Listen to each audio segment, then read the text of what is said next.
Hello, welcome to my channel. This is Mystic Jeannie, and this message is meant for no particular sign. If Spirit led you here and it resonates, then you were meant to hear it. This is a new channel. If you like it, please subscribe, like, share, and comment. It's much appreciated, and I really honestly would like to hear from you. At least say hello, tell me where you're from. If you want, you can tell me a little bit about what's going on in your life. Also, it's an opportunity for you to pay it forward so other people could hear the message from Spirit as well.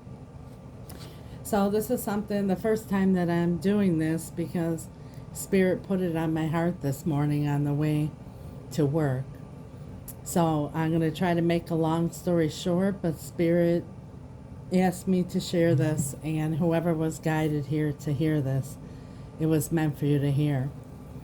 So I'm in a relationship, or was in a relationship where there wasn't equal give and take. Spirit put upon my heart to actually just stop it. And I had a difficult time with it because I was raised to believe that we should all be givers. However, there was an imbalance in the relationship because I kept giving and giving and giving, and the other person, my special person, wasn't giving in return.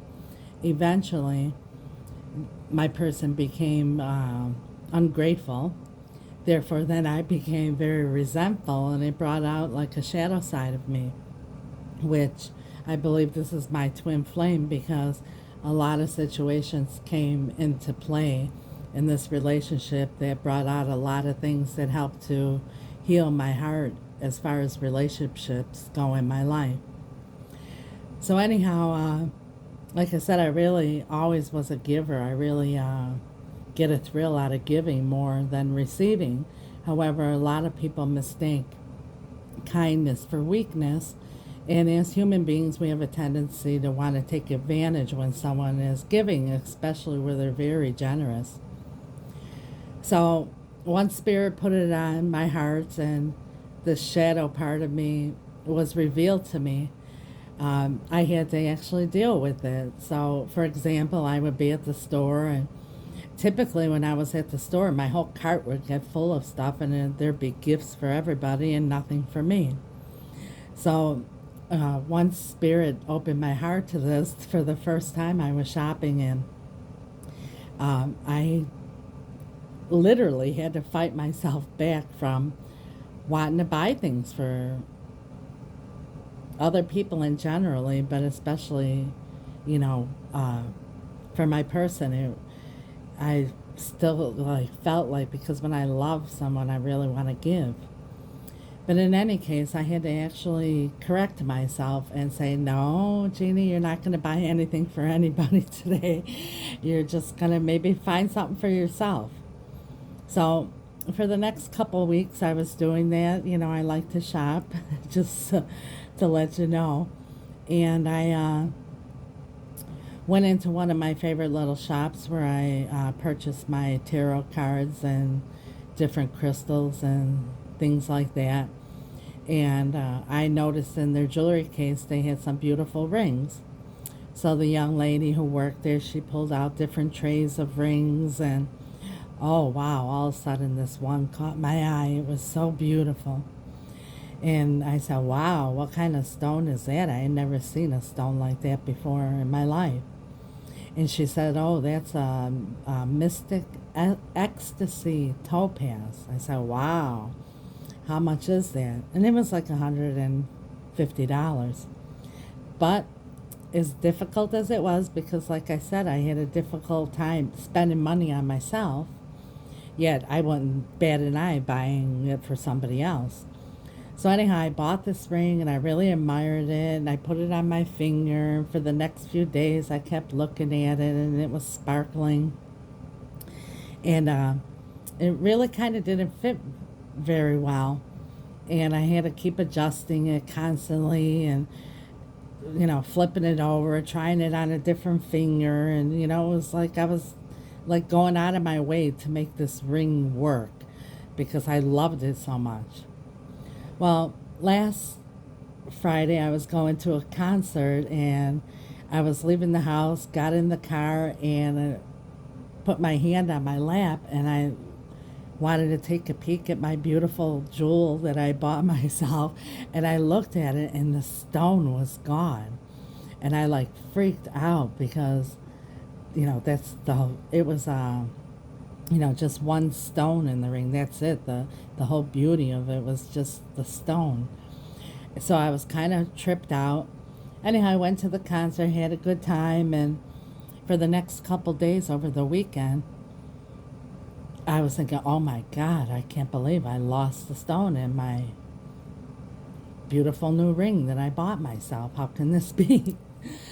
So I remembered something that Abraham Hicks, one of my favorite law of attraction teachers, said, that when you lose something, don't say I lost it, or have the mind frame of it's lost, I lost it, because you're crying out to the universe, I lost it, therefore it continues to be lost. So I remember those words from her, so I stopped myself from thinking and saying that it's lost, and instead I said, Spirit, show me where my stone is. So for the next couple days, every time I would think about my stone, I would say to Spirit, show me where my stone is. And, periodically throughout the weekend, I looked in the couch, because I remember adjusting my couch cushions, and I thought maybe it fell off there. And then I had gone out in the garden to water. I looked out there. In any case, came this morning and getting ready to go to work, and my front room, where my shoes are that I put on before I leave, is kind of not lit up really. It's not like pitch dark or anything. There's, a teeny bit of light that peeks through the dark curtains, enough for me to see my shoes. And I was bending over to pick up my shoes, and all of a sudden I felt something on my foot. I had stepped on something. So I lifted up my foot to see what I had stepped on, and there was my stone. Well, I really was ecstatic and started jumping up and down, thanking God, thanking the Lord. I was so happy that I found my stone. Well, as I was, anyhow, I went to work, and after work, I went to the store where I had purchased it, because I wanted to ask if they had another one that I could exchange it for. And I arrived at the store, and they said, no, that's the only one that we had. It's a one of a kind, and we really don't have anything else like that, but we have other beautiful stones. And the lady proceeded to pull out like all these different trays. There were 10 or 12 trays of beautiful rings, every kind of stone you could think of. And I was determined, like, no, I have to have that kind of stone. Can't you figure out where you got it from? Can't they get another stone for me? I want that stone. And she's like, no, what size was it? And I said, it doesn't matter the size. It's the stone. I want that particular color stone and that shape, and I want that stone. So, one thing led to another, whatever, and then she pulled out the last tray, and in this tray she pulled out another ring. And I said, oh, that one's pretty. And I looked at it, and I says, okay, well, if you give me a discount on the other one, I'll have to take it to be repaired. And if you give me a discount on this one, I'll get this ring. So I did. And I put it on my finger, and it fit perfectly. I mean, it was just fit so perfect.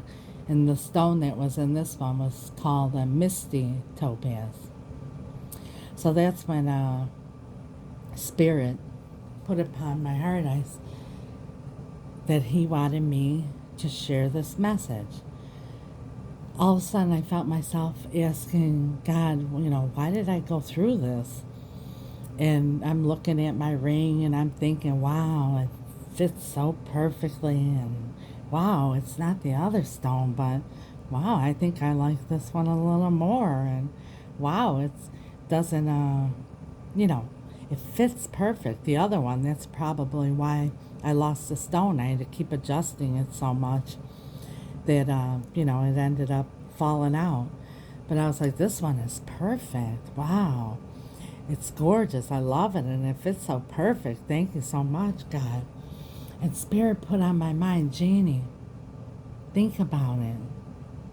This isn't about the ring. Think about your life.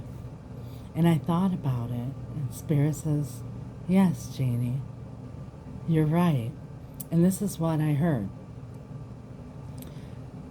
Just as I explained the story from the beginning, I was in a relationship with someone that I was really trying to make fit, and it wasn't fitting with me. But it was so beautiful, and I loved it so much. And I kept adjusting it, and, even, uncomfortably dealing with it on my hand because I thought it was so beautiful and I loved it so much. And then when it was lost, all I could think about was that I lost something that I loved so much and that was so beautiful. And oh my God, I have to do something to get it back because, that's the only one and I love it. And then I thought, wow, I tried so hard to make something fit that really didn't fit. And then the part where I went back to the store and I was determined that I had to have that particular stone and that particular ring. Just like in my relationship, there were all these other beautiful rings and stones, but I was just set. My mind was so set on just this one stone. And I couldn't even see all the other beautiful stones that were there right in front of me. The lady had to say, look, take this one. And still, I kind of felt like, oh, I really wanted the other stone. And then it wasn't until I looked down at it, and when this whole thing came upon me, that Spirit brought my really undivided attention to that there's more to this than just the ring, is when I looked at it and I said, wow, I love this one too. Wow, doesn't have to be that ring. This one's better anyhow. This one fits better and it's even more beautiful because it's comfortable and it feels good and it's beautiful and it's everything. And so that's pretty much the moral of the story is, just like in relationships, we get so stuck and set on one person that even when it's uncomfortable and when we know our intuition is telling us it isn't right, but we just love it so much, even if it's not right or if it's uncomfortable, and we still want to hold on to it. And then once it's gone, we get so stuck on thinking about what we lost. But the best part about it is that, there's 7 billion people on this planet, just like there's, billions of different rings and stones. But my mind was so set on the one that I couldn't even see the beauty in any other until it was on my hand and I realized, wow, this is the way it's supposed to be. God, in other words, if God doesn't bring your person back, there was a lesson to learn there. And also, God has something so much better.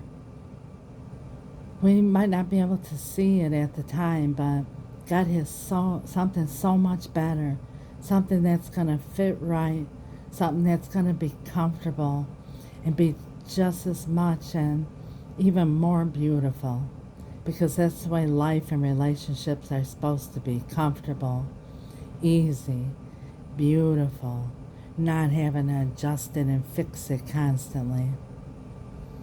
So that's my message. I hope it resonates with someone, and Spirit really put it on my heart to share this. Somebody out there, even if it's one person that needed to hear this, it's worth it to me. So, God bless you. Take care. Bye-bye now.